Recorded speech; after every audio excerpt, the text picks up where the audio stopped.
see now. I remember waking up and my husband saying, I need a minute, and Dr. Trahan grabbing him and saying, it'll be okay, but this is not normal in a 37-year-old. But Ashley Boydston hadn't felt normal for 4 years. No one, though, could figure out what was wrong. My stomach hurt when I ate particular foods, especially dairy products, so I thought I was lactose intolerant. And then it just progressively got worse. This mother of two and a second-grade teacher didn't have a food allergy. She had colon cancer. The discovery of a polyp that had grown and invaded 2 lymph nodes came after her doctor encouraged her to finally have a colonoscopy. I was the second youngest patient that my doctor had.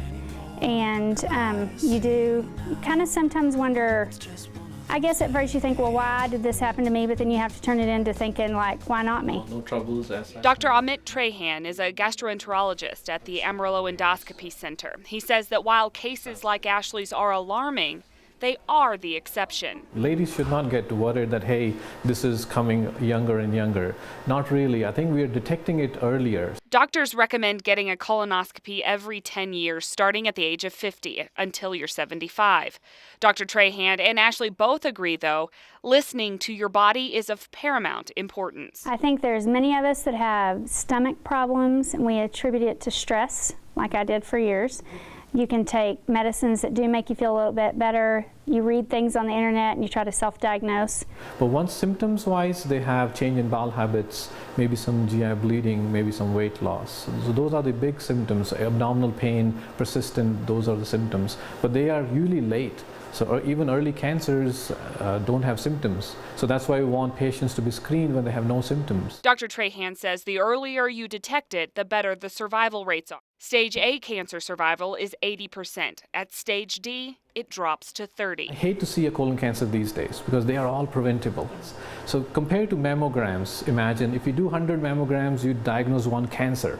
You don't prevent cancer, you diagnose 1 cancer. Whereas if you do 100 colonoscopies, you prevent 30 cancers because you diagnose them at a polyp stage, you take it out and save a cancer. Trahan also says maintaining a healthy weight and watching your red meat intake can make a big difference in preventing the onset of colon cancer. And as for Ashley, today, after a long journey, she's cancer-free. You know, because he gave me the second chance. Apparently he wanted me to go through this for a reason. And I guess like through the walk and everything that we're doing, it's to educate others. If I can help one person, like not go through what I did. And I mean, there were days when you're thinking, what am I doing? But you go through the journey and you make it, and I'm thankful. I'm thankful that I had a second chance. In Amarillo, Meaghan Collier, KCIT, Fox 14, News at 9.